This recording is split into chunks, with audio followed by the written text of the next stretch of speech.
Hi friends, voiceover Isabel here.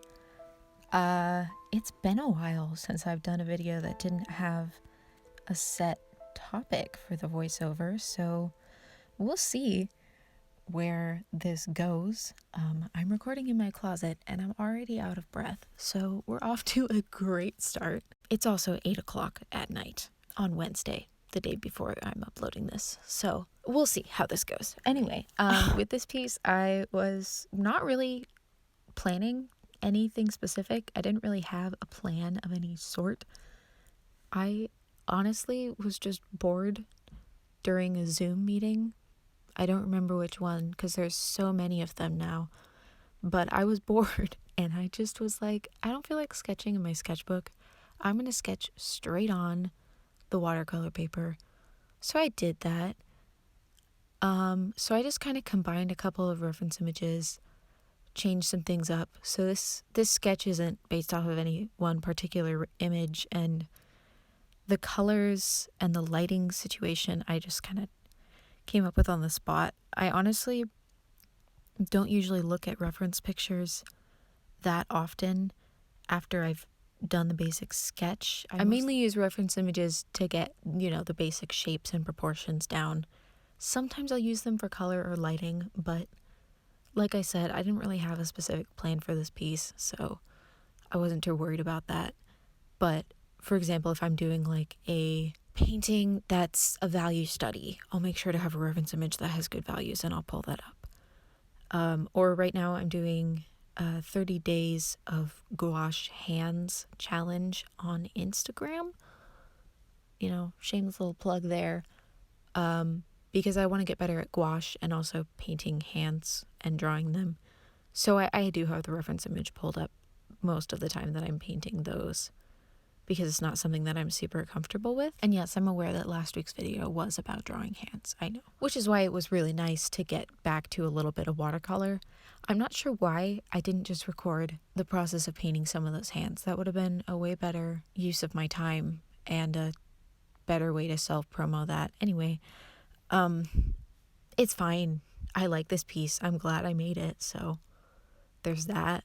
Originally, I was wanting to try out that more like streakily blended effect, if that makes sense, which is hard to do in watercolors.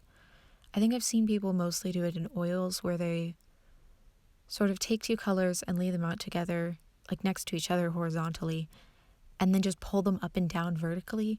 And you get this kind of like stripy blend effect where it's blended, but there's also a distinct texture to it. It's difficult to do that in watercolor, so you'll see me attempt to kind of do that a couple of times, and I just don't. But then at the end, I did something that I'm really excited about, and I really like this piece. It feels so good to make art that I actually enjoy and enjoyed making too. I actually didn't listen to any music or watch any shows while painting this, which is a rarity for me. Usually I like to have something going on in the background, but I just didn't.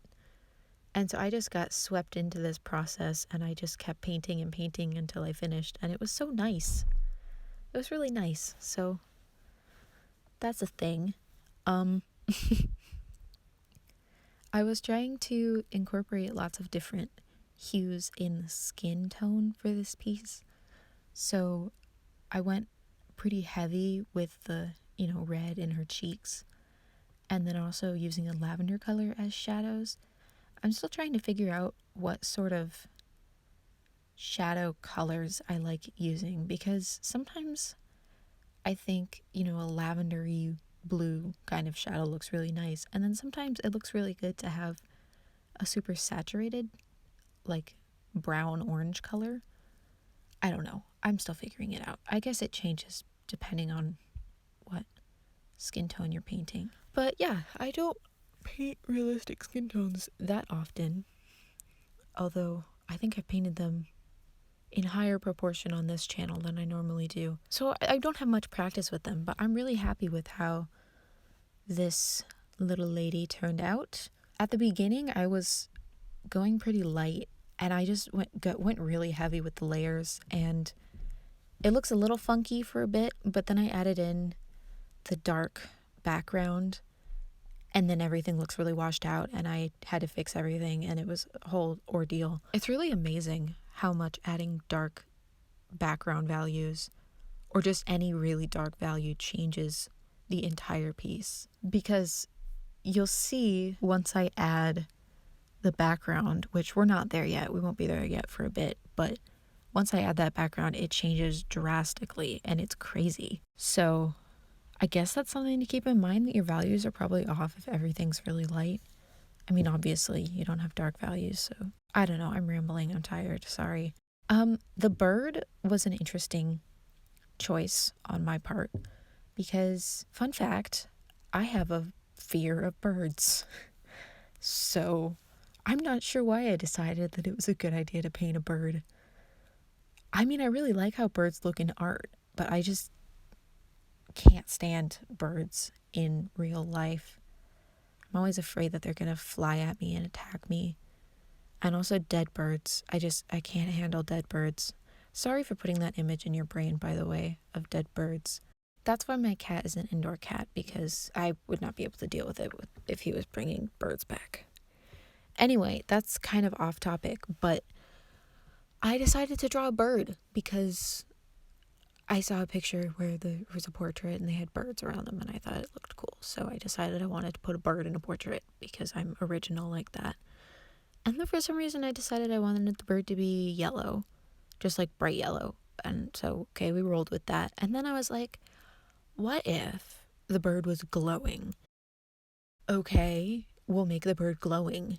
So then I started adding like yellow on the edges of the face and hands and stuff that's closest to the bird.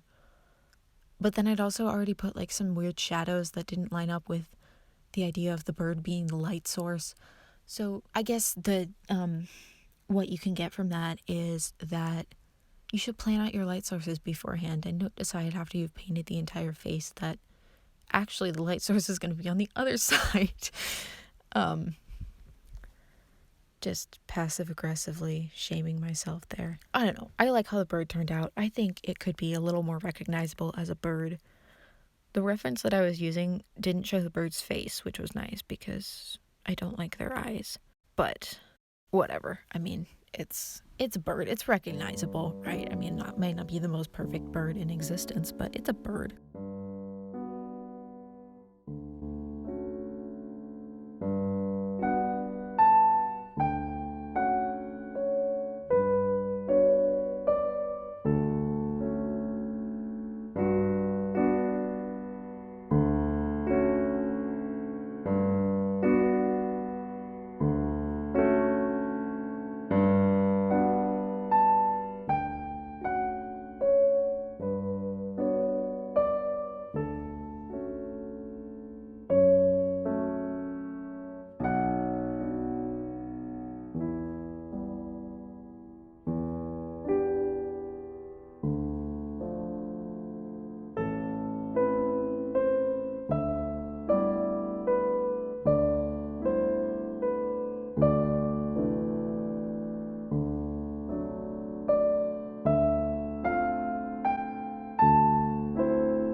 Okay, this is the part where I tried to correct the background thing again with more swooshy swooshes.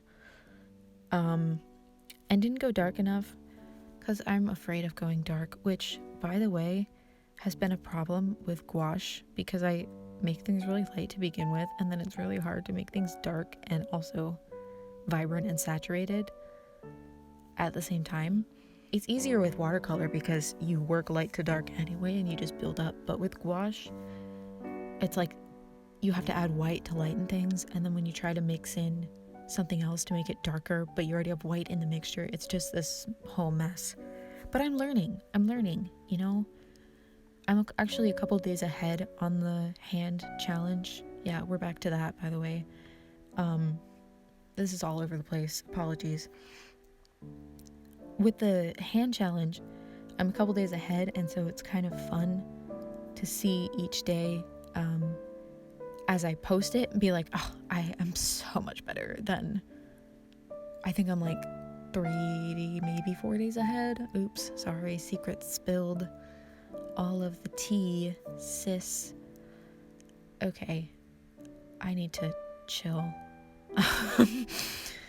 Yeah, so I just kept, fiddling with the bird and the skin, and the hand was really tricky for some reason. I think because I've been painting in gouache and it just messed with me. I was like, do I know how to paint hands in watercolor anymore? Absolutely not. I mean, I don't know that I've ever painted a realistic skin tone hand in watercolor. Oh no, I did. I did once. And then I didn't like how it looked so I just put a big, like, gaping black hole in the palm and called it surrealism. That's a good life hack there, by the way. Okay, assuming that I don't cut out too much of the voiceover that I've already recorded at this point, we should be at the part where I started adding the fun background. And I just decided that, you know what, it would be really cool if I just get out a flat brush, because I like flat brushes, and just make a really fun bright blue color and put that literally all over the place. So then I spent like, I don't know, like 20 minutes, probably more than that, just literally making rectangles. And then I kept making more rectangles. And then I made more rectangles because I thought it needed more. It needed more. So another life hack, I guess, or art hack, just put rectangles all over the place if it needs something else, needs some pizzazz. Yeah, this was really satisfying. And this was a point where I was like, oh my goodness, I love this painting. And also the face needs some work. And for some reason, I didn't record the process of fixing up the face. So you're going to see kind of a dramatic change in the final shots. But that's okay. Apologies about that. I was kind of all over the place here. Yeah, I mean, that's the painting. I really like the rectangle thing. I might start doing that in literally every single painting from now on because I just like it. Okay, so now you have the glowing bird lady painting. If you made it this far, thank you. If you have any ideas and you made it this far, that's your prize. You get to give me suggestions to name this painting because I cannot name paintings for the life of me. Okay, I'm going to stop talking now and edit this and upload it and go to sleep. So, I hope that you have a wonderful day, however it's going thus far. I hope it gets better, and I hope your next couple of days are good, and I will see you next week. All right, bye.